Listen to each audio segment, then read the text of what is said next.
Hare Rama, Rama Rama,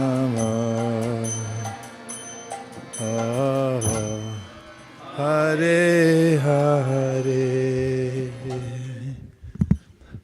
Welcome to ISKCON of Silicon Valley.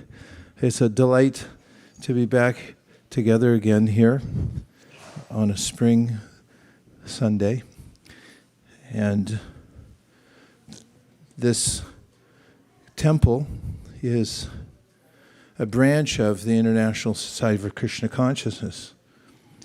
And the words, or the phrase, Krishna Consciousness, if one has heard it several times, if not hundreds or thousands, from saying International Society for Krishna Consciousness or just being around those who speak about it, it may sound ordinary, but it's not. What's most extraordinary about the world, Krishna says in Bhagavad Gita, is us, because we are the conscious part of the universe. There's an unconscious part, which is the inert material energy. But what animates it is us. And what animates us is Krishna, who's our source. And as described in the Srimad Bhagavatam, Krishna is a person. He's fully conscious and he's fully independent. Krishna consciousness is our original consciousness. And just as when a drop of water falls from the sky, it's in a pure form. But when it touches the muddy earth, it can become mixed with the dirt on the ground and take on a different look and feel altogether.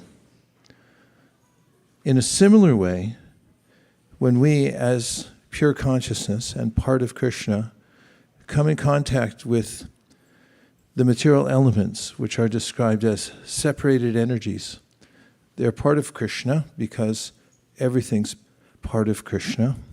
He's the source of everything and everyone, but he has superior and inferior energies. In touch with the inferior energy, Krishna explains in the Bhagavad Gita, we can become affected by it. He says, Purusha prakritisto hi bhunkte prakriti jan gunan karanam guna sangosya sadasad yoni janmasu. That as soon as we contact material energy and become absorbed in it, then there's a cycle of cause and effect that takes place. And it's as if we've become material ourselves. I accept that I am this body. I also accept that I have to work very hard in this world. I also accept that I have to die at a certain point. And I go on with what is called in the Bhagavad Gita a hard struggle for existence. But in our original consciousness, life is not a struggle. Krishna describes in the Bhagavad Gita, Mamaivam jiva loke jiva bhuta sanatana manakshastan indriyani prakrtistani karshati. That as parts of Krishna, when we come in contact with the material energy, then a very hard struggle ensues. It's us grappling with the material energy. Just over the last few days, when my wife Nirkula and I had gone to a natural area, we saw some signposts about various animals that live in the area. And it was noticeable that there's a hierarchy within nature, that one living being is food for another. And that's mentioned in the Srimad Bhagavatam itself. Ahastani sahastanam apadani tushpadam palgani tatramahatam jivo jivasya jivanam. Jiva means a living being, and jivo jivasya jivanam means there's a way in which one living being is food for another. There's the insects who are plentiful, and whose lifespan we noticed by observing the environment where we were can be very short, because there were quite a few arachnids, aka spiders, who had set up little shops in the trees. And you could see in the sunlight multiple spider webs, perfectly designed, by the way, without a degree from Caltech, Georgia Tech, or MIT. And the insects, many of whom seem to have been fairly recently born, found their way into those webs and were consumed. And then, of course, as we were near an estuary, which means a place where the ocean meets freshwater river, there's a sign that describes what most of the animals in that area eat. And it's primarily fish. Fish are consumed by everybody, every kind of bird and other animals who can get a paw or a beak within the water eat fish. And in the realm of nature in this world, there's a struggle going on just to survive. To eat, one has to consume other living beings, because that is the law of nature. And from the way we live in this world and take the lives of others just to survive, then there's a debt to pay. And this cycle goes onward, on and on, until one comes to the human form of life, where there's an opportunity to question what the purpose of life is. It's very noticeable, if you look at nature as well, that animals are not accustomed to philosophical discussions. If you've ever brought up the topic of philosophy with your pet, if you have one, he or she may not be interested. And this is in resonance with what the ancient wisdom literatures say, and that is that humans and animals are the same. They're also spiritual souls within particular bodies. There's only one difference, and that is that the human apparatus, human body, is equipped for self-realization and God realization, and can inquire about God, and can take steps to come closer to God, whereas animals don't have the wherewithal to do that. Although I noticed the church near us has a time in which every year they bless animals, which I think is very nice, that you bring your pet in for a blessing. Nonetheless, I don't see on a weekly basis that pets line up outside the church to get a seat, nor have any pets knowingly entered our temple here to attend a class. The human life is especially meant for self-realization. And in fact, without that endeavor, the ancient wisdom literature, especially Srimad Bhagavatam, mentions that humans can't feel satisfied. Maslow, in his hierarchy of needs, describes how there are some basics we need to cover for shelter and food stuff and a sense of community. But on his pyramid of needs, there's a point at which, when you have the basics covered, there's not a sense of satisfaction from adding more.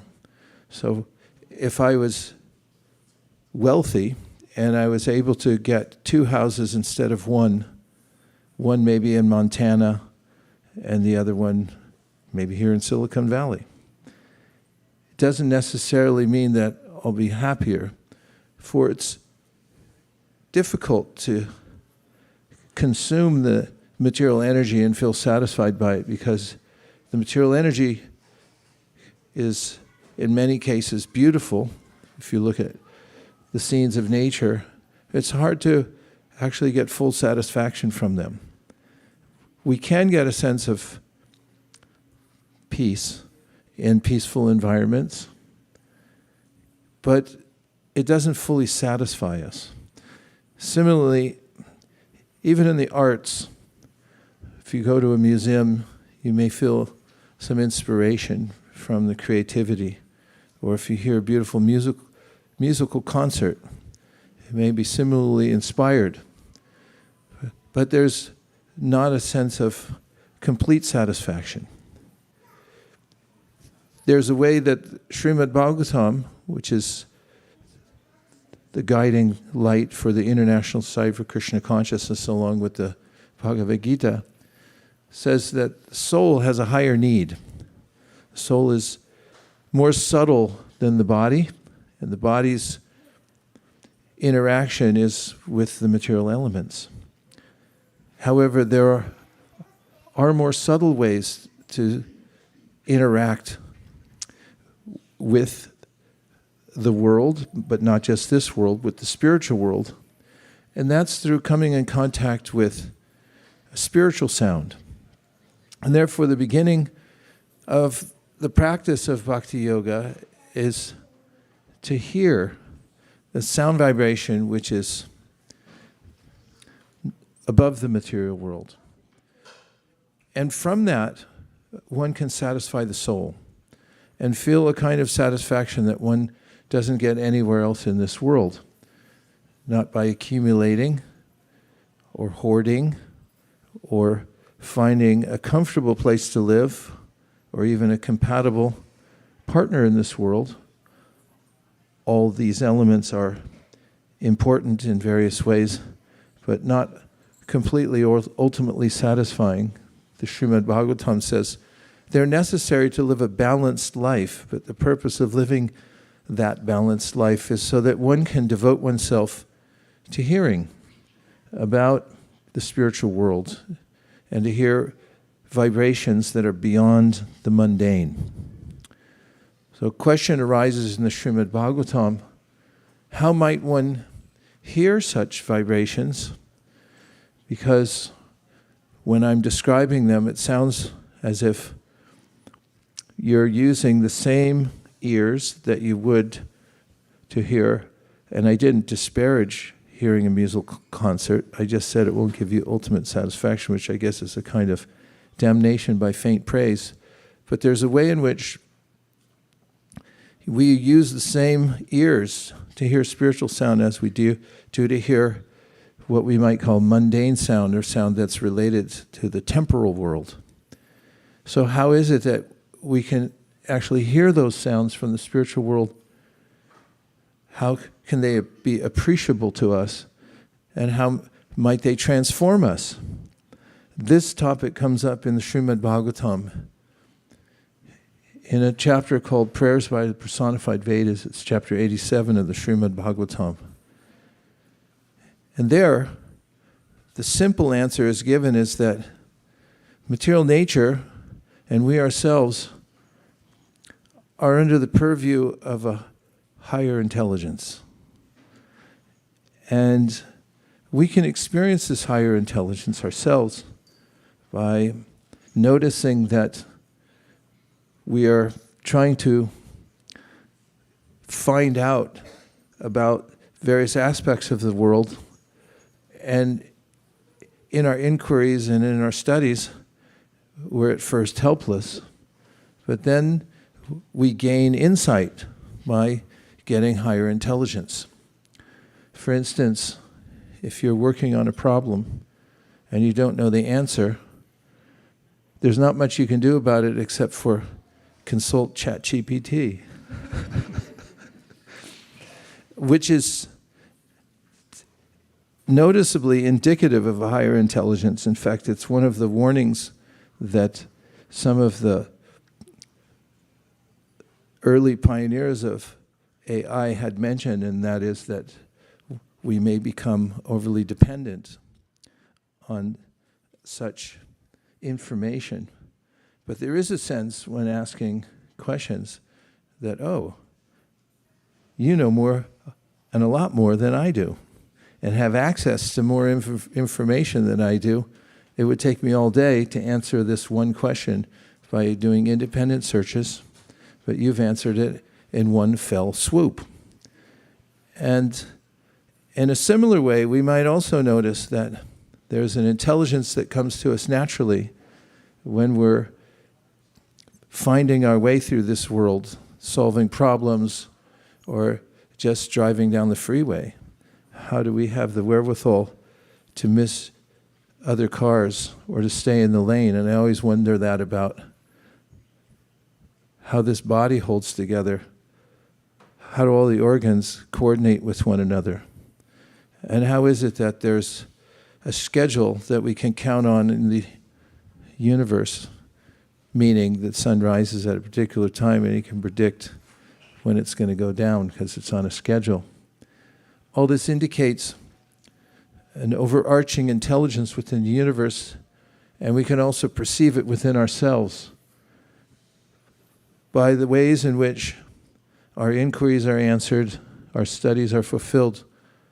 And it's not as if we did it by our own endeavor. Although the endeavor is there, we're dependent on more information coming to us, as has been expressed by many who have had breakthrough experiences in studying, when they said that although they had no idea, for instance, what the polio vaccine might be, and then it came as a formula, and a very clear one at that, that the sense of higher intelligence came into play. And the prayers, or the Vedas, which are the axiomatic literatures which give direction to people who want to live in balance in this life and also to attain spiritual perfection. They're also described in the Srimad Bhagavatam as being personified. That is, that they can speak for themselves. And in this chapter, as they're discussing how it is that one can perceive higher intelligence, and beyond that, the source of that intelligence, which we call the Supreme Being, is because the Supreme Being can reveal himself to us. And one may say, well, how would that be possible? We may answer by saying, how would it not be possible? Because by the very definition of the Supreme Being, one would have to assume that such a being could do anything. And if you say, well, there's a limitation, then you're not talking by definition about a Supreme Being. And therefore the personified Vedas say that they advocate a personalist idea, and that is that the universe is a very personally designed environment, in that it's responsive to us. Everything that happens in this world has a cause, and there's an effect of that cause. And in our lives, everything is arranged within the framework of this perfectly designed universe. The Sri Upanishad gives this very reassuring statement that the universe is perfect, and everything that happens to us is perfectly arranged by that perfect universe. And behind that perfect universe, there's a perfect intelligence. And there's a further development of this thought in the Bhagavad Gita, and that is that perfect intelligence is a perfectly intelligent person. And that perfectly intelligent person is our friend. So that's good news. And the prayers personified Vedas say, as a friend, the Supreme Absolute is eager to facilitate our upward trajectory in this lifetime, and can arrange through the energies of this world to support us on our spiritual quest. In the Bhagavad Gita, for instance, Krishna says, Tesham satata yuktanam vachatam priti purvakam dadami buddhi yogam tam yena mamupayanti te. This verse, if you really think about it, could change your way of thinking and living. You might reorganize everything in your life just based on this one verse. Because what it says is, well, I will rephrase that. I said what it says is, what Krishna says in this verse, he's speaking for himself directly in the Bhagavad Gita, is that I'm with you. I'm for you. And when you turn your intelligence toward me voluntarily, then I'll reciprocate in kind. He mentions this several times in the Bhagavad Gita, which is a decidedly devotional literature.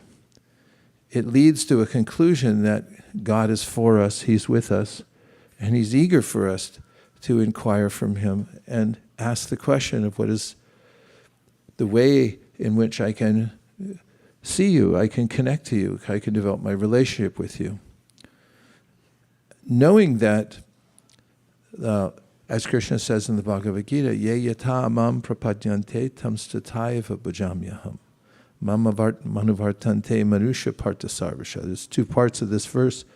One is that Krishna says, as you interact with me, as you approach me, I will respond accordingly. And he says, everybody's interacting with me. Every entity in this world, because they're all my very dear parts and parcels. And so, there's this exciting juncture we're all in at this very moment, because we're all human beings sitting in a room. And we're interested, I'm assuming, in making spiritual advancement. That's why we're here. That's why I came. And the path to spiritual enlightenment and satisfaction is simple. It has to do with having a desire for it. That desire for meeting God, for coming closer, may be waylaid by a sense of doubt. When I feel that perhaps this is imaginary, then I may say, well, what else should I do in the world? Maybe I should try to plump up my 401k, but good luck with that nowadays. Or I may look into other ways of feeling satisfaction. But ultimately, the world is friendly and responsive to us. There's an intelligence behind it. There's a person behind it. Our friend Krishna is behind it. And he very kindly frustrates us in this world. Because at every turn in which I'm not looking for Krishna, I find a dead end. A way that, although it seemed like a good idea and it seems like other people got something out of it, I don't. Or I get it, and then there's some condition. The spiritual experience is unconditional because it involves us using our free will to voluntarily give ourselves to the process of devotional service. We also may be waylaid by a sense of our habit patterns, which have been ingrained for so long that although I want to do the right thing, and I'd like to, for instance, hear about Krishna, my senses drag me in another direction. And as if by force, I feel as if I'm being subjected to something that's substandard. And Arjuna inquires about this in the Bhagavad Gita, saying, what's up with that? That's in Sanskrit. It's a translation of the Sanskrit. He said, what's up with that? And Krishna said that's the force in this world called rajas that drags everybody to do things that are not good for them. Even when they know it's not good for them, they still get dragged. And they do stupid stuff. So there are a couple elements to the practice of spiritual life. One of them has to do with controlling one's senses. However, because Krishna consciousness is so compelling and it's natural, if the thrust of our spiritual practice is to think of Krishna, especially by hearing about him, then naturally our senses will come into control. And one of the best ways to hear about Krishna is to chant his names. There's a mantra that's going around these days. I heard it last night. We were down in Palo Alto, just randomly. Somebody dropped us off there. And I heard this mantra, Hare Krishna, Krishna Krishna, Hare Hare, Hare Rama, Rama Rama, over and over and over and over. And I read up on it. I asked the welcome people at the front desk, what's this all about? They gave me a little summary. And apparently, is a mantra written in a particular form of Sanskrit. And they said it was a open form. I think they use the word vocative, although I don't know what that means. It's expressive. It's not saying anything particular. It's not declining or conjugating. It's the form of Sanskrit where you're just expressing. Vocative means you're just saying it, like, yeah, I'm just saying. So this has been offered in the present age that we're in as a means for self-realization. And if one can begin one can begin one's progress in realizing the Supreme Personality of Godhead, who I've been describing as our friend, by chanting and hearing this mantra. And because it's a mantra and it's open, much of one's advancement depends on one's attitude in chanting it. Because anyone can chant it in any mood. And last night, when I observed the chanting, I saw that quite a few people walking by also chanted, but they had different moods or attitudes in chanting it. I think some were just joking around, because the young people, especially teenagers, when they're in a group, especially if it's boys and girls together, somebody likes to show off. And so walking by, I saw one such teenager who was showing off by chanting as he walked past, in imitation, and for some comic relief for his friends, and maybe a sense of, look, I can interact with the world in any way I want. And that's an attitude. And there are other attitudes also, although I didn't see it last night. I have seen previously when people came and said, who let you guys in here?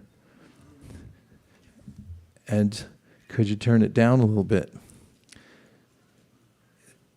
And then there's a recognition of something that is in the Srimad Bhagavatam for those who are on the spiritual path and who chant and listen to the mantra. And that is that it's not a verisimilitude, that it seems like the name is naming somebody in the spiritual world and therefore there's a sense that it's spiritual. It's directly spiritual. Because in the spiritual world, everything's absolute. And therefore the name and the named are the same. So when one says Hare Krishna, then Krishna is directly present in his name.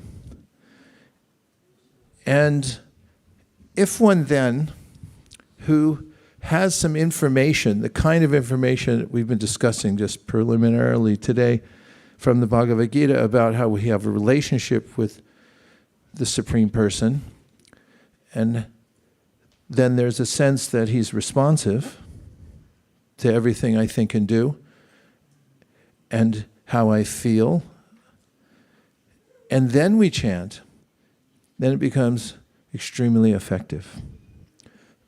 Because Krishna responds to our saying his name, but he especially responds to the mood in which we say it. This is a lesson taught by Sri Krishna Chaitanya Mahaprabhu, who is the most recent incarnation of Krishna in this world. Krishna came and gave many philosophical thoughts, and not many people were able to practically employ them in their lives. So he came back later, and very recently, in fact, as Sri Chaitanya Mahaprabhu. And in that manifestation, or avatar, Krishna coming to the world, he taught that the chanting of Hare Krishna in a mood of prayer is the best way to elevate oneself from absorption in matter, which happens quite automatically, unless one has something better to do.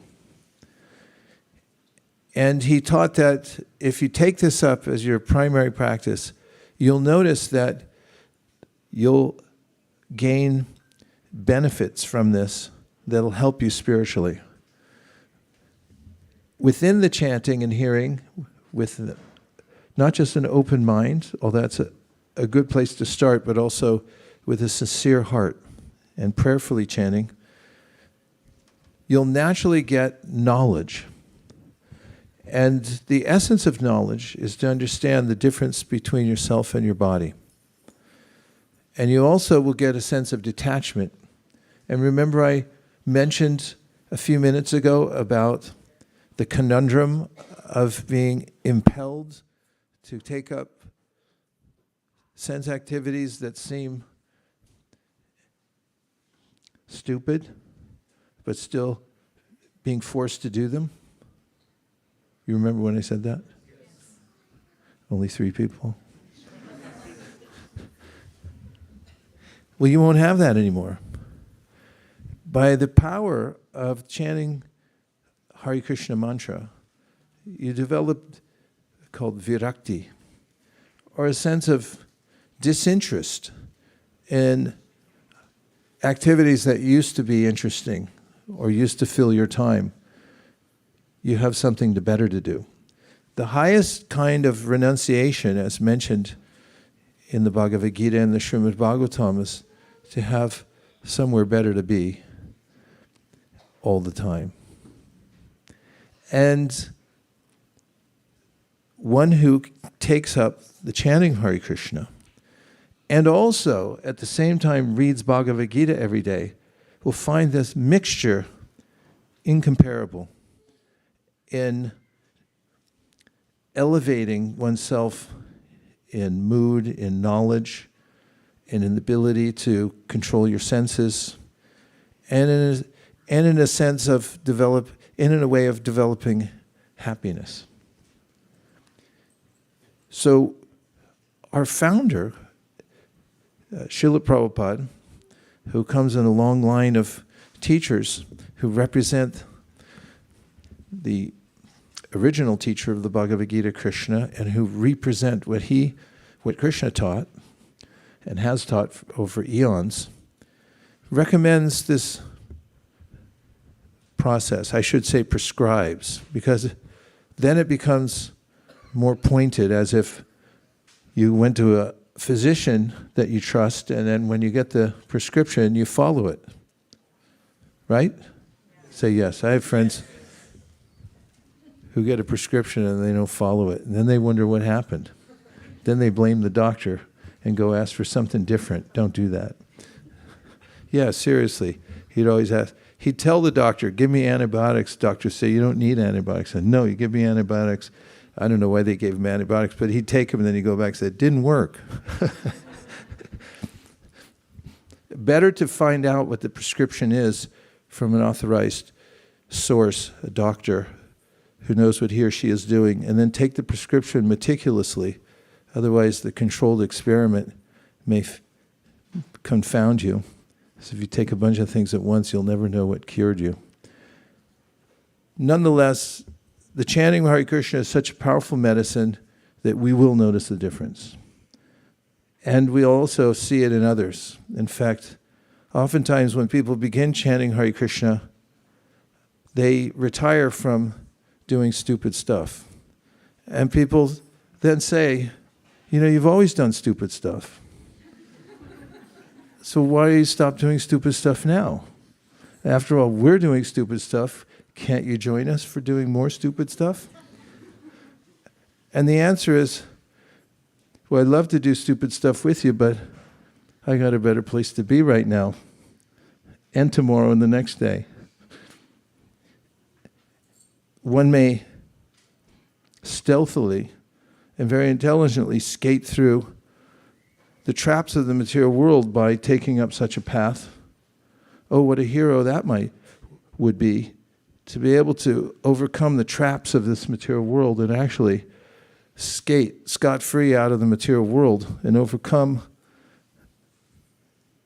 the anomalies of birth, death, old age, and disease, which are quite contrary to our original consciousness.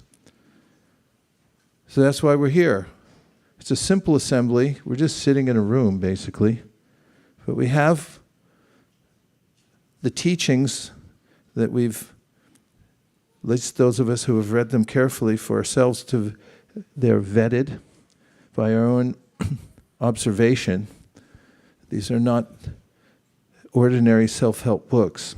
These are divinely inspired. One may say, well, everyone says that about a particular literature, but we ask everyone to do their due diligence. That's why we put out tables all over the city and say, read these books and just see for yourself. As Krishna says in the Bhagavad Gita, Americans, especially me, pronounce T's as D's. It's really lazy, I hate it. Bhagavad Gita. And he says, Raja Vidya Rajaguyam, Pavitramidam Uttamam, Pratyaksha Vagamam Dharmyam, Susukam Kartamavyam. In this verse, Krishna says, this is the best knowledge you're going to get anywhere. You could pay for an education at where? Huh? Stanford, UC Berkeley, MIT. Who's in MIT? MIT. Yeah. Oh, yeah. Gopal and Rama at MIT. Harvard. Come on, don't you want to say your own school? You think I'm going to ridicule you or something? No. Raja Vidya Rajaguyam. You should get a good education. It's a smart idea to go to the best school you can, especially since you got all A's through your whole childhood because you have diligent parents, so take advantage of it. Fine. Raja Vidya Rajaguyam, but there's the king of all knowledge, which is the knowledge that informs us of who we really are. And even the most educated from bygone ages, like Rupa and Sanatana Goswami, when they approached Sri Chaitanya Mahaprabhu as their guru, said, we know Persian, we know Sanskrit, there's 6 other languages, plus they were just fluent in every aspect of life, even so much so that they could interact with commoners, because at that time they were part of the royalty, in that they were part of the executive branch of the kingdom, and they could interact with anybody and everyone. And when they approached Sri Chaitanya Mahaprabhu, they said, not out of artificial humility, but realizing the ocean of intelligence and mercy that Sri Chaitanya Mahaprabhu was, they said, we don't know anything. Please tell us who we are. And Krishna, Raja Vidya Rajaguyam, He says, for most people, it's a secret. Even though we give it out on street corners, it's still a secret until you have an inkling to inquire. And then Krishna within the heart reveals the knowledge, not just from within the heart, but from within the pages of the Bhagavad Gita. I read some comment today, somebody said, oh no, but all this book distribution books, you're supposed to just talk to people directly. Yeah, we know that, but writing is speech abstracted and it gets reconstituted as soon as you read it to yourself or to anybody else. So, Raja Vidya means king of knowledge. Raja Guyam, it's secret. It's the most secret of all secret. And Pratyaksha Dharmya means that it is directly experienced. And one who takes up the practice of chanting Hare Krishna and reading Bhagavad Gita every day, just these two things. If you only do two things, just do these two, then knowledge, detachment, and an awareness of Krishna on every page of the Bhagavad Gita and every mantra of the Hare Krishna mantra, as well as everywhere in the world. Everywhere you look, you'll see Krishna for yourself. And you'll, as I already mentioned, feel detachment, which is uncanny because nobody can do that. People try for renunciation.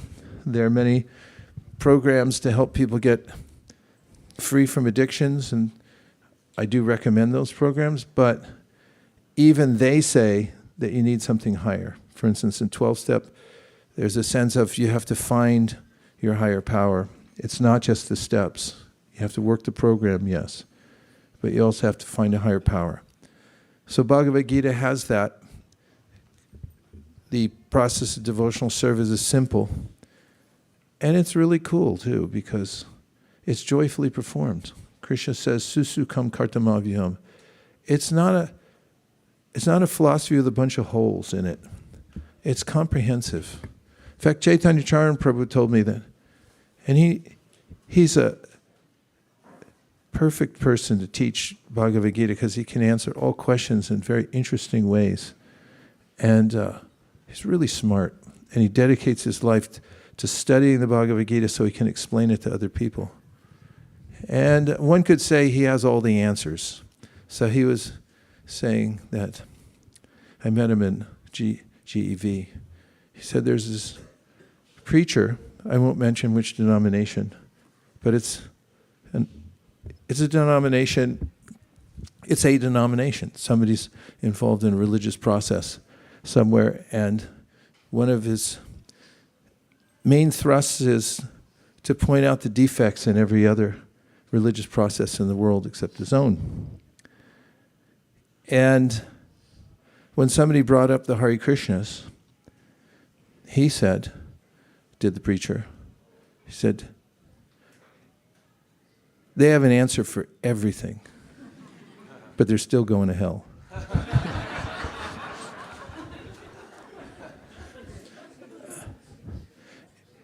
Raja Vidya, it's the king of knowledge. There is an answer for everything in the Bhagavad Gita. Raja Kuyam, it's secret because people don't want to know. And you can't wake up a person who's pretending to sleep. Raja Vidya Raja Kuyam pavitram idamuttamam. It means it purifies when you get this knowledge. Pratyaksha dharmyam means it's the perfection of religion because you experience it directly. Susukam kartamavyam, and it's a lot of fun. Because I think Cyndi Lauper said it best in the 1980s. The living entities just want to have fun. It means anandamaya vyasat, we're happiness, fun-seeking by nature, right? Say yes, or you can't come to the dance party or the prasadam afterwards. And so Krishna consciousness is the cleanest fun that you can find anywhere because it's above the modes of nature. It's not fun where you want your money back the next day or you wish you hadn't done it. You're always glad you did it because you feel elevated. You get all the benefits of the good practice of Krishna consciousness, singing, dancing, drama, art, food. Did I mention food? Association with others. And the wherewithal to engage everything that one has for a higher cause, meaning that it doesn't mean living an artificial lifestyle of militant renunciation, depriving the senses of their food to prove a point that you're stronger than they are. And by the way, they do come back later and want their pound of flesh, as from Shakespeare. So it doesn't work anyway. So that's the system of Krishna consciousness. And if we like, we can try chanting Hare Krishna. Would you like to try? Yes. Okay.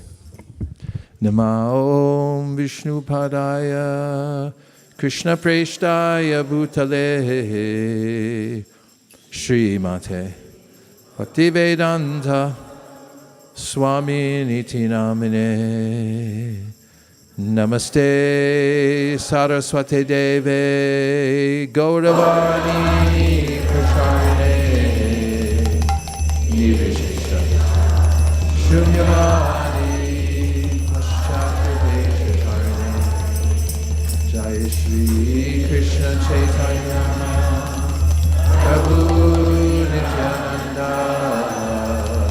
Shri Advaita Gadadhara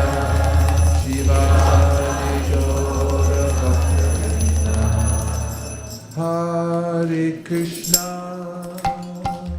Hare Krishna, Krishna Krishna, Hare Hare, Hare Rama, Hare Rama, Rama Hare Hare.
Krishna Krishna Hare Hare, Hare Rama Hare Rama, Rama Rama Hare Hare.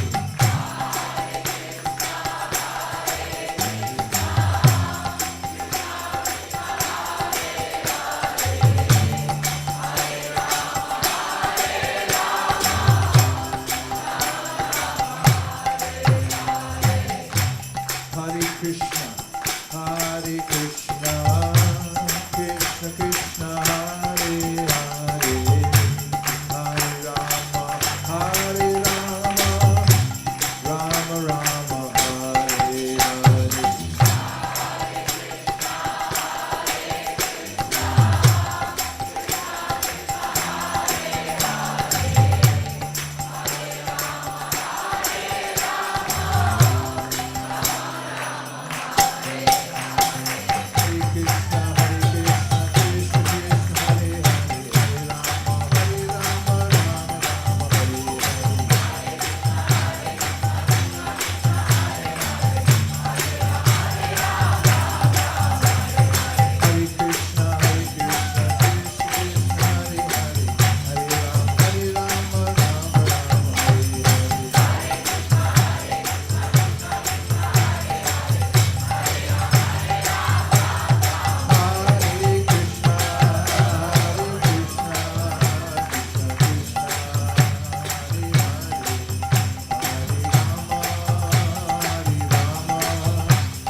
In the tradition of the Srimad Bhagavatam and Bhagavad Gita, we have a couple of minutes for questions and answers. Only thing tonight, I'll give $100 for a stupid or bad question. Let me check it if I have it. You can try. Ask a question that you think would expand the conversation in any detail that you heard tonight and that would give more information. Okay, we have our first contestant. So you were talking about the importance of our attitude when we chant. So I was wondering if you had any recommendations for how we can recalibrate that attitude before we begin our chanting. Be sincere. If you're sincere, then all good things will come. Sincere means don't have any ulterior motive.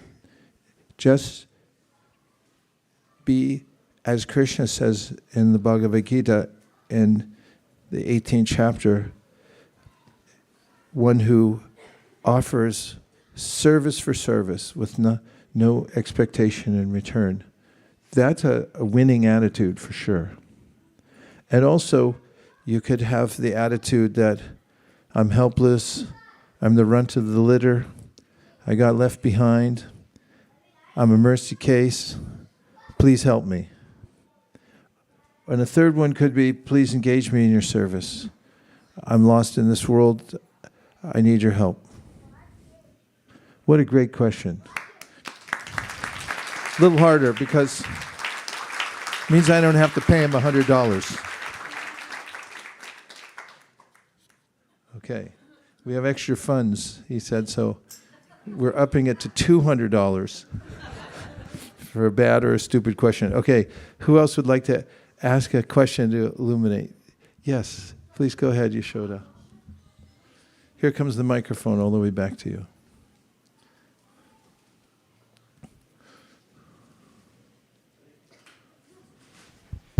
Hare Krishna, Maharaj. Thank you for the wonderful session today. I remember you mentioned that Krishna is a person and he responds to the prayers. So when Krishna responds, there are certain ways which appear unfavorable to us. Like Krishna's response may not be as what I was expecting because he has something better in his mind for us, a better plan, or the timing of his response is different because the timing for the fruits is not yet ripe yet, right? So how do we develop that tolerance and be patient to know that Krishna's response may be coming at the right time, in the right way for us? Just be a little open-minded. Yeah, be open-minded. If you accept the principle of Krishna, which if you don't, then at least for the time being, accept that he's all-powerful and all-merciful, and accept on a theoretical basis, and then base it on that, be open-minded, that he'll do the right thing. People will respect you highly for that too. Anybody who's around you, if even theoretically you accept, and of course it's not theoretical, it's true, but even if you take the Bhagavad Gita and take Krishna at his word, that he's your best well-wisher, he knows everything that's going on, everything about you, and you live your life like that, boy, you'll really stand out. Because most people complain about everything, and they're worried about everything, and even, I noticed a really excellent class, the Devakinandan attorney from Singapore gave class in Mayapur, and he was asked a question about astrology and other ways of kind of getting an understanding of what's going to happen to me, why is certain things happening to me, and he said, well, the devotee was asking, it was Shukadev Maharaj, she was saying, what is that necessary for devotees to do that? And in a very compassionate, Shastric way, he explained why it's not absolutely necessary for us, but he said devotees do it anyway, oftentimes because even though they trust Krishna, they still want to try to alleviate the pain and the onslaught of what's happening right now. And it's quite understandable that you get a little nervous about what's happening in this material world. But if you can take Bhagavad Gita to heart, which is best done by reading it regularly, and just take Krishna, as Prabhupada recommends in the introduction, when you read this book, and he's speaking to perhaps a newcomer or anybody else, but I say perhaps because he asked mass distribute this book and somebody might get it and then open it and say, okay, at least theoretically for now, accept Krishna as the Supreme Personality of Godhead. It's a little bit of a trick, because once you do that, it's really hard to go back. And nonetheless, if you can do that, and from moment to moment when there are ways in which you feel a little bit challenged, then be open-minded to Krishna working in his own way. I saved a video to my phone. I finally found it again because I saw it once a long time ago, and then I didn't do anything about it, and then I figured out how to save stuff. So I saved it, and it's this guy walking down a city street, and there's some guy at a flower stand, and as this man is walking by, he just pushes him out of the way, and the guy goes flying into the flowers. And then there's a series where he's going down, there's a little kid running out of the door, and he trips him. This guy trips him because the kid's running after his ball, and he trips him. So then you see that the guy that flew into the flower stand, there was a car about to go down the sidewalk, and he would have got hit. And the little kid, he also was getting hit by a car. And in the series, then you see these types of incidents happening and what's actually behind it. And that's the vision that we can get from the Srimad Bhagavatam and the Bhagavad Gita. But I say, just on a practical level, if you pray to Krishna, the human body was built for prayer. It's especially what it's made for. So you do this. Do this. How do you feel now? A lot safer, right? It's like a lightning rod, just right straight from Krishna to your heart. And if you pray on it and ask, like, what's going on? You know, when's this going to happen or not happen, and so forth? Krishna reciprocates from within the heart. Uh-oh, Nirkul is going to add something to that.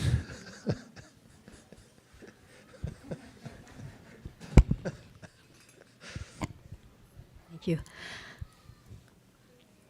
In my experience, I think we all have opportunities and realizations that if we look back in our lives, if we're in a situation where we're praying to Krishna for something to help us, we can look back in our lives and see where he did answer our prayers without maybe even us praying for it. So sometimes it helps to be reflective during those times and remember the times that we did pray to Krishna and he answered our prayers, or, wow, I wanted something, I wasn't praying for it, and I can see Krishna's plan was so much better. So even young people have those experiences. All of us, I believe, have those experiences, and it helps to remember them during those times when we're praying for a good job or getting into school or something that way. That remember the times that we know Krishna saved us or took better care of us than we could even imagine. Thank you. And I think it's helpful to try to stay alive as long as possible. Because along with your observation, there's a way in which the longer you live, the more you see how things play out. Yeah. And there may seem like asymmetry to the world, that why is such and such getting away with this? But everything balances out. There's not so much that we have to meddle with, and nor are there a lot of levers of power that we have in this world except for taking shelter of Krishna. That's one of the ultimate messages of Krishna in the Bhagavad Gita, that you can try to adjust individually, but it's foolhardy because he said, I'm behind everything anyway. So you might as well go straight to me. And at the end, he just gives this proclamation, emancipation proclamation. that he signs at the bottom, and he says, look it, just give up everything, surrender to me, I'll just take care of it. How's that sound? Sounds good. Yeah, so the longer you can stay alive and observe how what goes around comes around, and how Krishna does fulfill your desires. It's realized that way, isn't it? Yes. Yeah.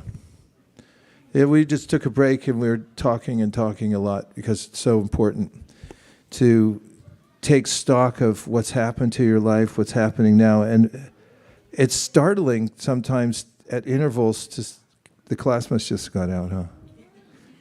Okay, I'll be brief. There's a way in which we have to take stock of what's happening in our lives, where we are, where we've been. It can be quite startling to look up all of a sudden and say, oh, look where we are now.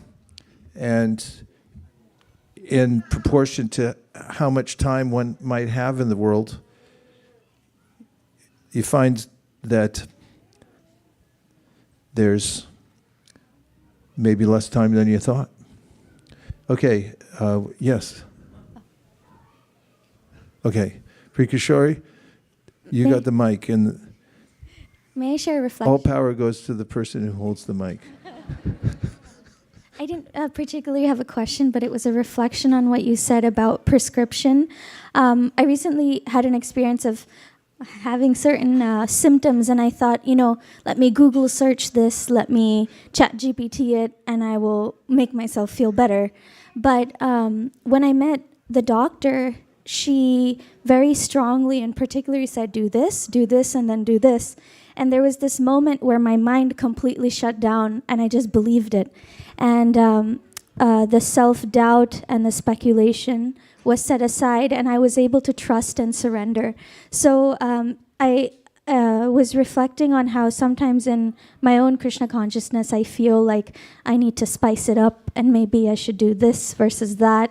And, our creativity can turn into confusion. And so when we stick to the prescription, we're liberated from all of that, and the process just does whatever it does without us, without our mind or egos interfering. So I really liked what you said. Oh, thank you. In other words, if all else fails, follow directions. Thanks, Prikishori. Bali, Prabhu.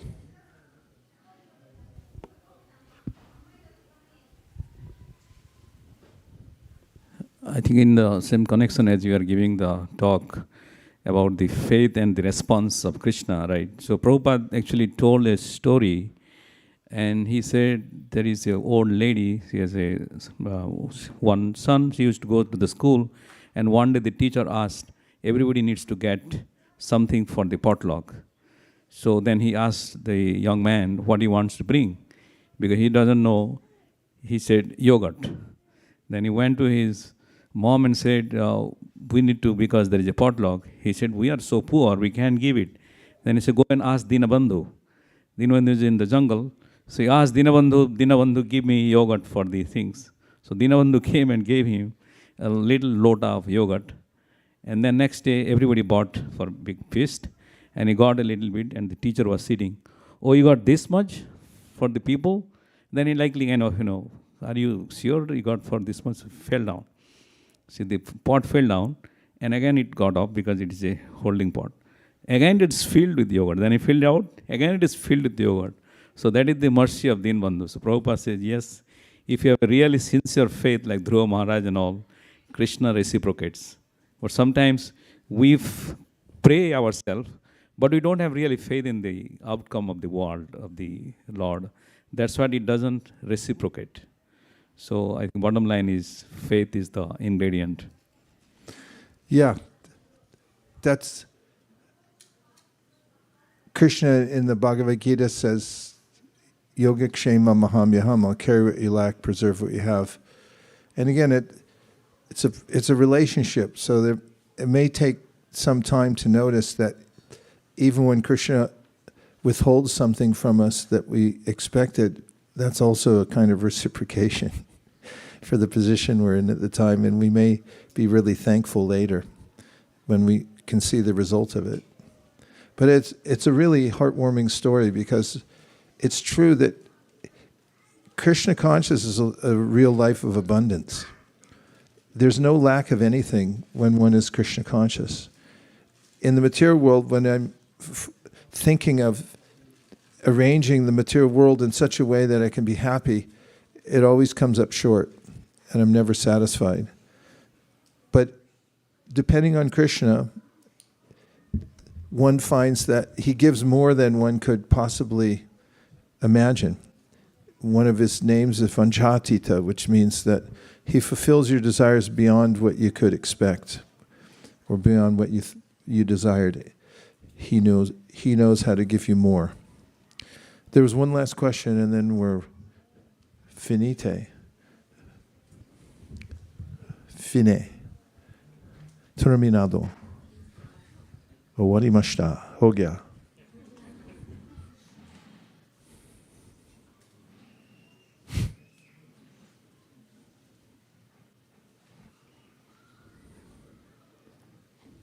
Tech support. There we go. In battlefield of Kurukshetra, where Krishna was telling Arjuna that you should fight this war, this is your duty right now. So think of me and fight.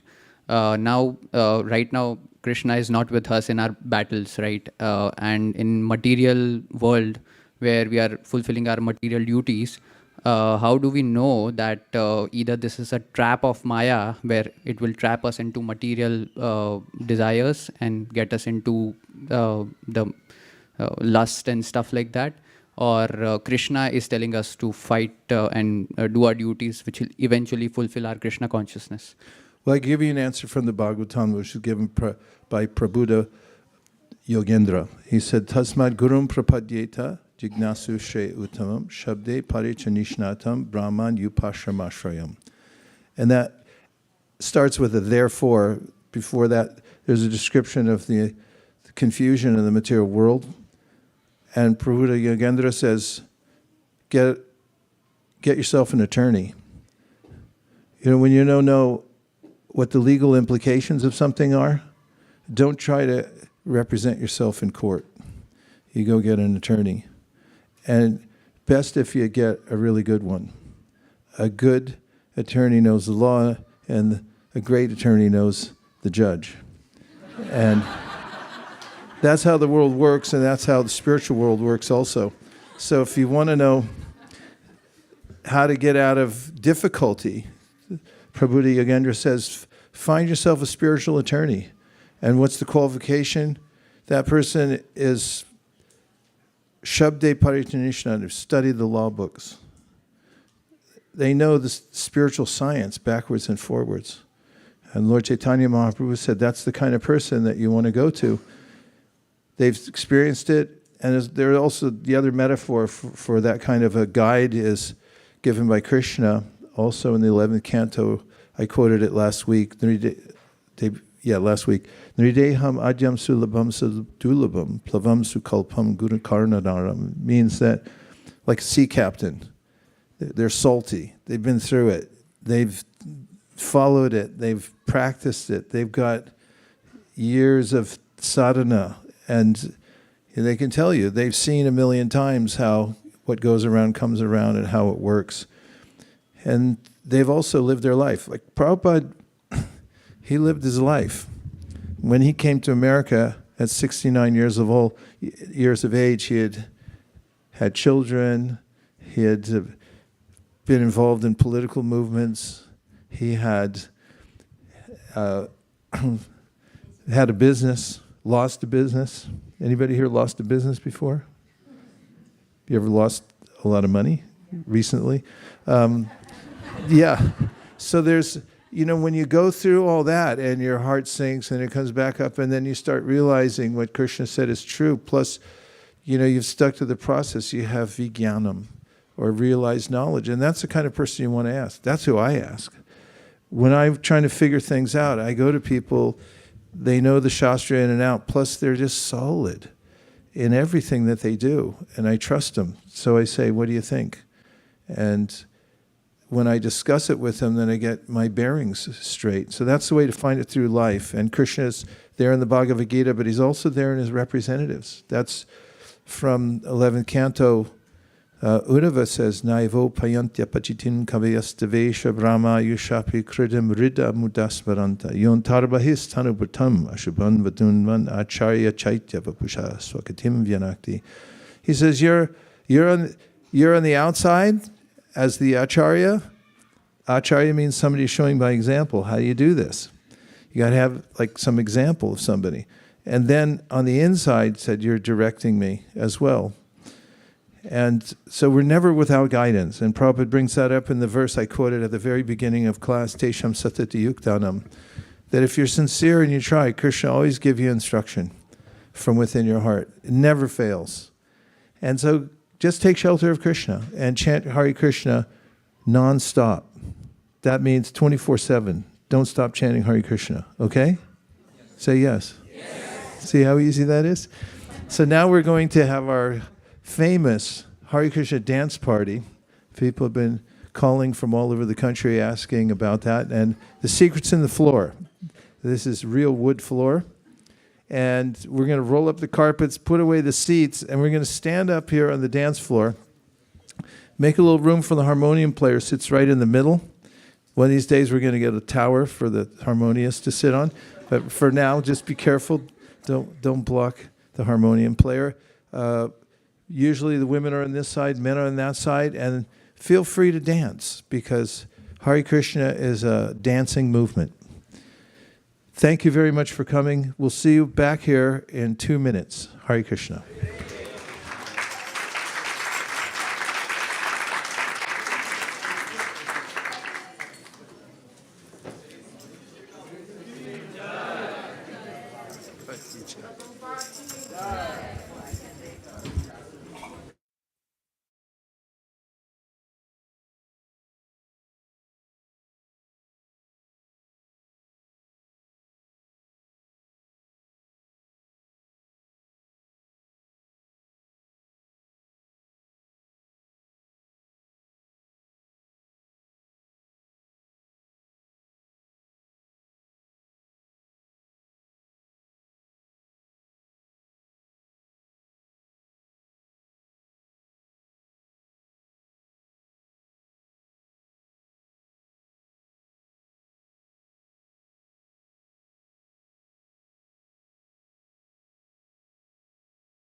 Namo Vishnupadaya Krishna Preshtaya Bhutale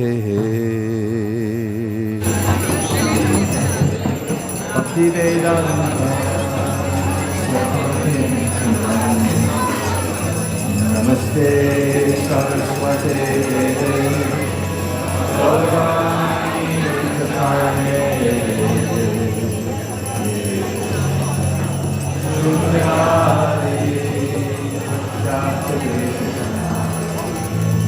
Jai Shri Krishna Chaitanya Prabhu Nityananda Shri Radha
Hare Krishna, Hare Krishna, Krishna Krishna, Hare Hare, Hare Rama, Hare Rama, Rama Rama, Hare Rama, Hare Rama, Rama Rama, Hare Hare.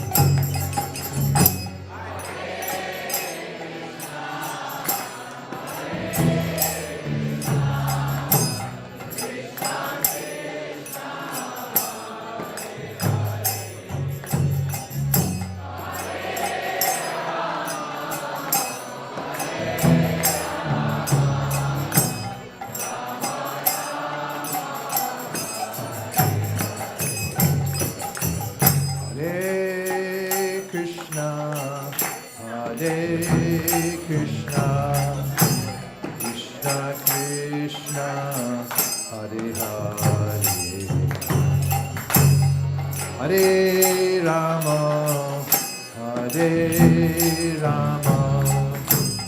Rama Rama, Hare Hare.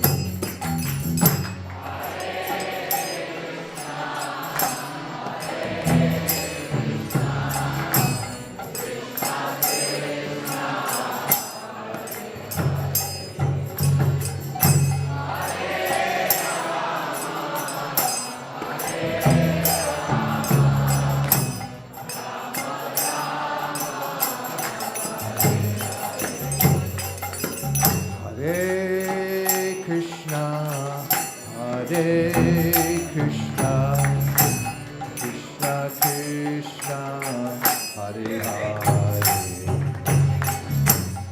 Hare Rama, Hare Rama, Rama Rama, Hare Hare.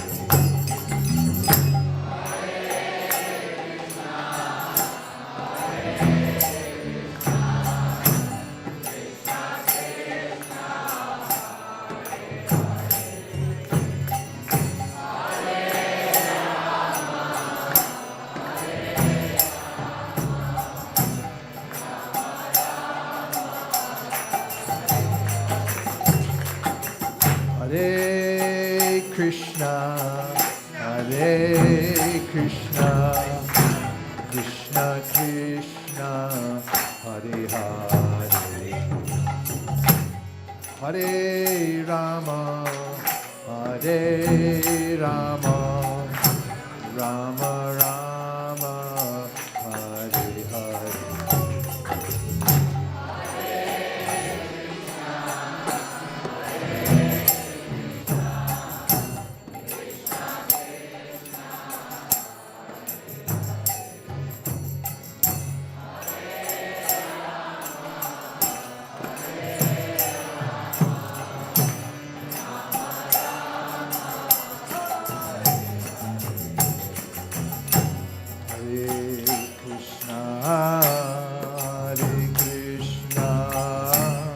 Krishna Krishna, Hare Hare, Hare Rama, Hare Rama, Rama Rama, Hare Hare.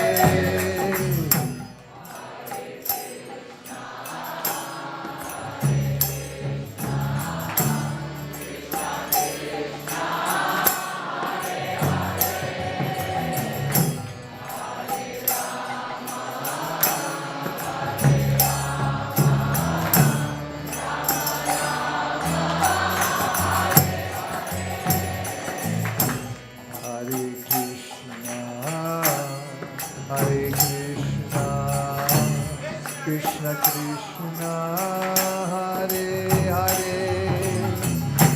Hare Rama, Hare Rama, Rama Rama, Hare Hare.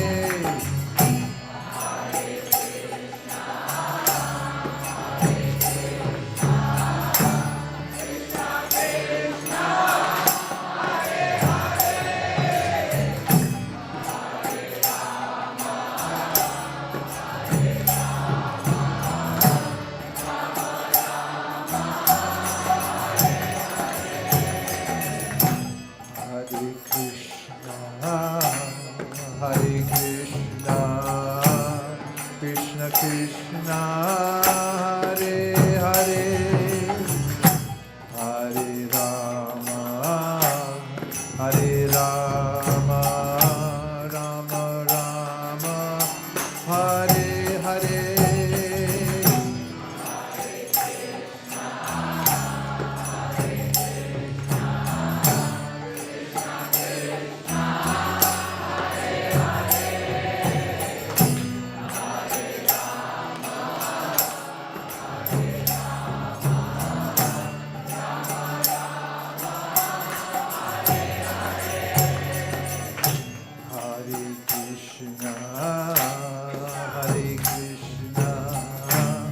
Krishna Krishna, Hare Hare, Hare Rama, Hare Rama, Rama Rama, Hare Hare.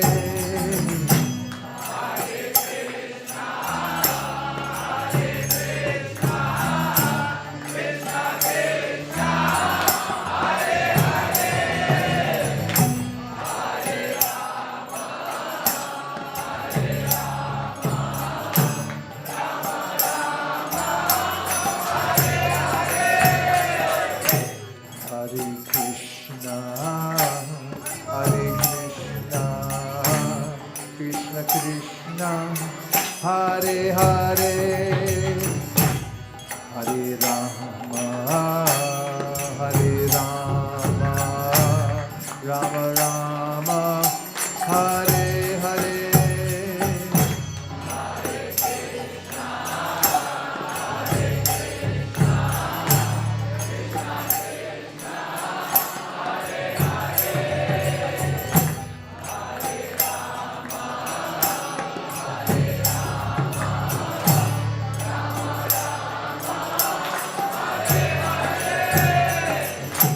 Hare Krishna, Hare Krishna, Krishna Krishna, Hare Hare, Hare Rama, Hare Rama, Rama Rama, Hare Hare.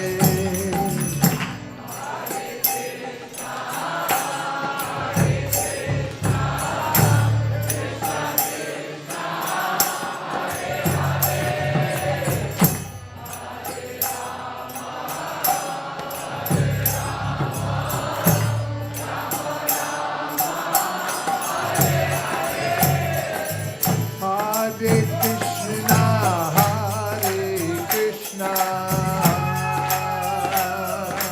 Krishna Krishna, Hare Hare, Hare Rama, Hare Rama, Rama Rama, Hare Hare.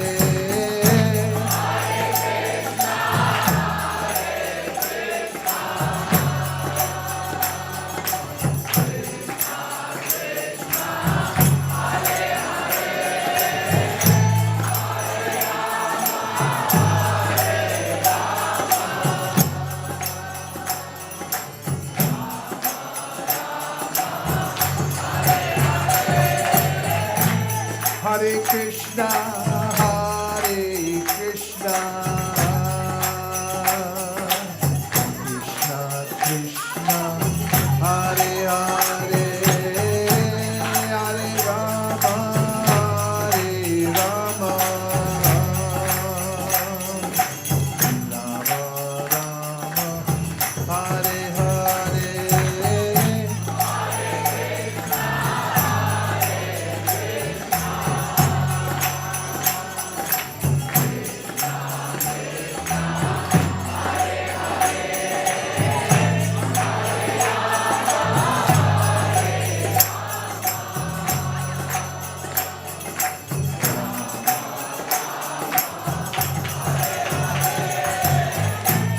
Hare Krishna, Hare Krishna, Krishna Krishna, Hare Hare, Hare Rama, Hare Rama, Rama Rama, Hare Hare.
Rama, Rama Rama, Hare Hare. Everybody, one more time.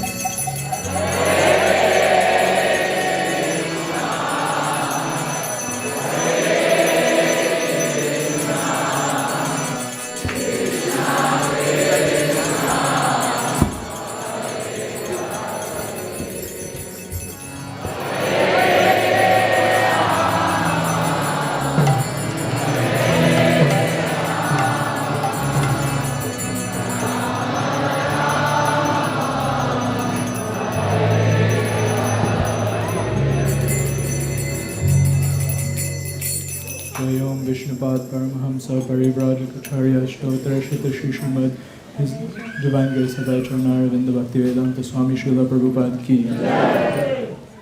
Jayom Vishnupad Paramahamsa Parivrajacharya Shtotra Shita Shishimad Bhakti Siddhanta Saraswati Goswami Maharaj Ki. Namacharya Srila Haridas Thakur Ki. Prem Sakaho Shri Krishna Chaitanya Prabhu Nityananda Shri Advaita Gadadhar Shri Vasadi Gaura Bhaktavrinda Ki. Shri Shri Radha Krishna Gopinath Shama Kunda Radha Kunda Giru Govardhan Ki. Shri Vrindavan Dham Ki. Shri Mayapur Navadvip Dham Ki.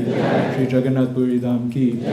Tulsi Devi Bhakti Devi Ki. Jamna Devi Ganga Devi Ki. Sham Veda Bhaktavrinda Ki. All glories to the assembled devotees.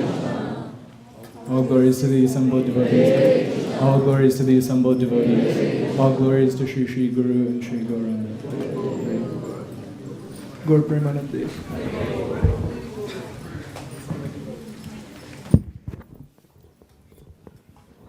Namaste Narashingaya.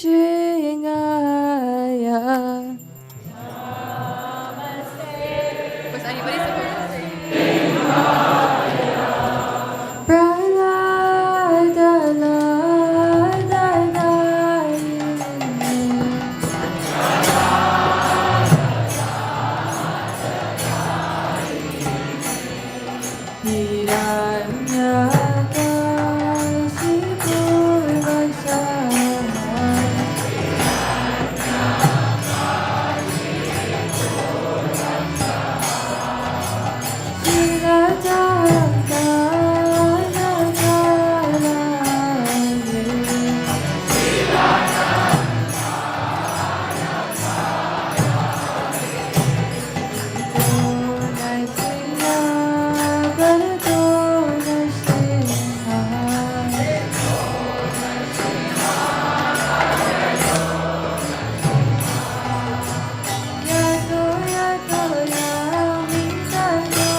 Jaya Jaya Gurudev, Gurudev, Gurudev, Jaya Jaya Gurudev.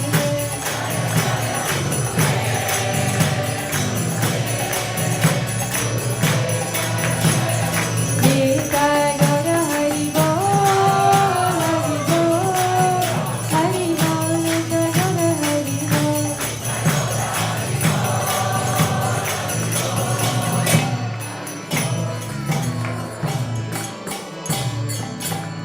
The Bhagavan Shri Bhagavan ki, Prahlad Maharaj ki, Nitai Gaur Premanande.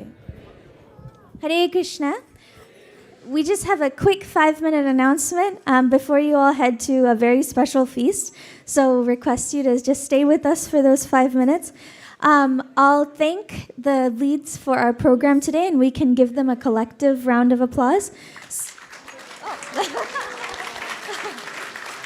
So first we have Vaisesika Prabhu, who gave today's lecture, who led today's kirtan, and Geetavali, who led today's Nishingadev prayers. Haribol.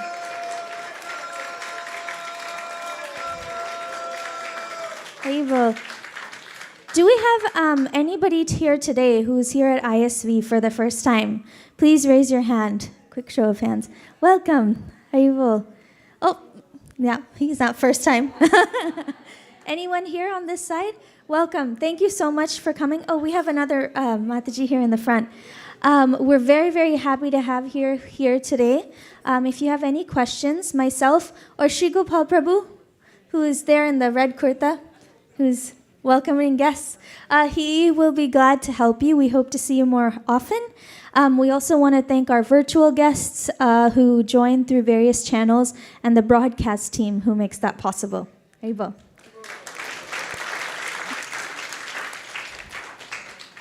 We have one sponsor for today's feast.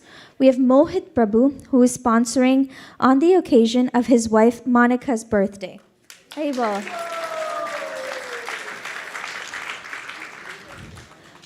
Mohit Prabhu and Mataji, are you here? Monica Mataji? Yes, please come. Haribol.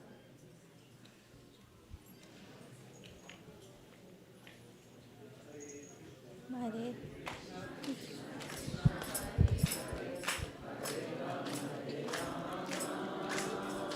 Please say a few words. I will just say Hare Krishna Mahamantra.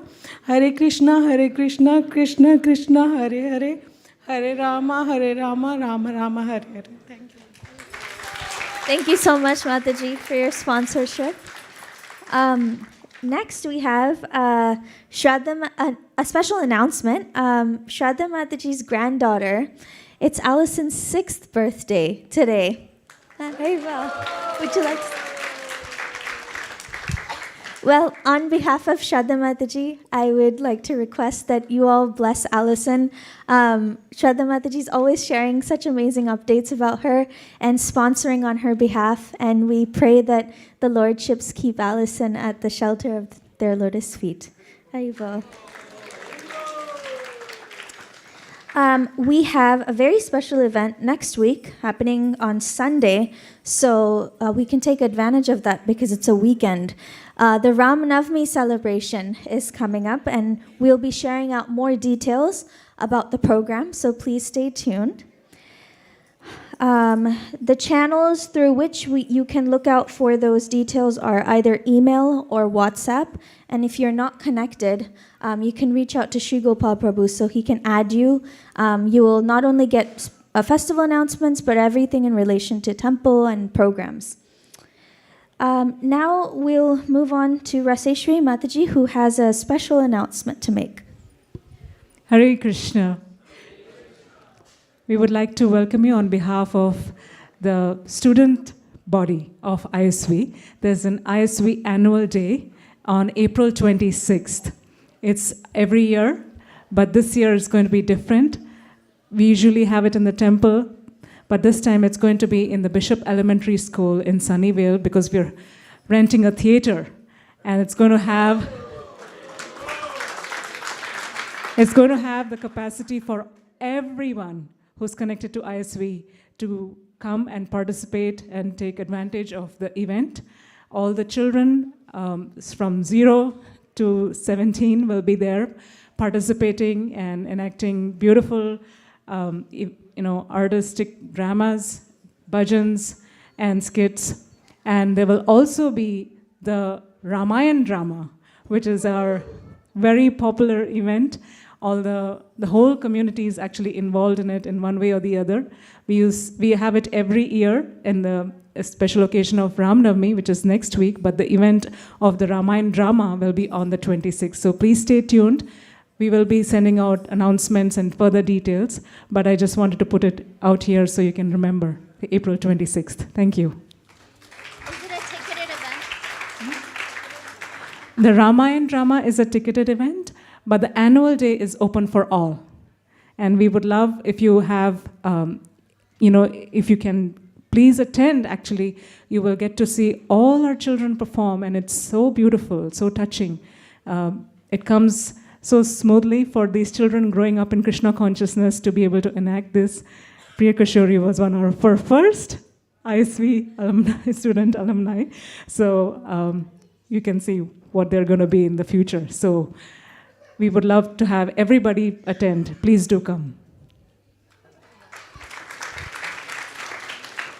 Thank you, Mataji.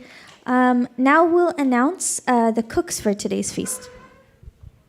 Hare Krishna. The head cooks for today are Krishangi Mataji, Yamuna Mataji, Malini Mataji, and Aditya Prabhu. And the cooks are Girdhari, Vedant, Shreya, Atyant, Advait, Niharika, Geetavali Mataji, Ritai, Sindhu Mataji, Sisira Mataji, Anushri, Yogadish Prabhu, Avanish Prabhu, Shastra Sara Prabhu, Vaishnavi, Shreya Mataji, Siddhakata Prabhu, Divyanand Prabhu, Megha Mataji, Nitesh Prabhu, and Anuradha Mataji. Thank you. Thank you, Gauranga, for announcing the cooks. And if you noticed, most of the cooks today were the youth who were led by the senior devotees. So they're learning different aspects of devotional service, one of them being cooking. So you can remember that while you relish the feast. After prasadam prayers, prasadam will be served outside. Please keep in mind that we'll start cleaning the temple hall between 6:30, 6:40 for the next program that starts at 7. Hare Krishna. Thank you.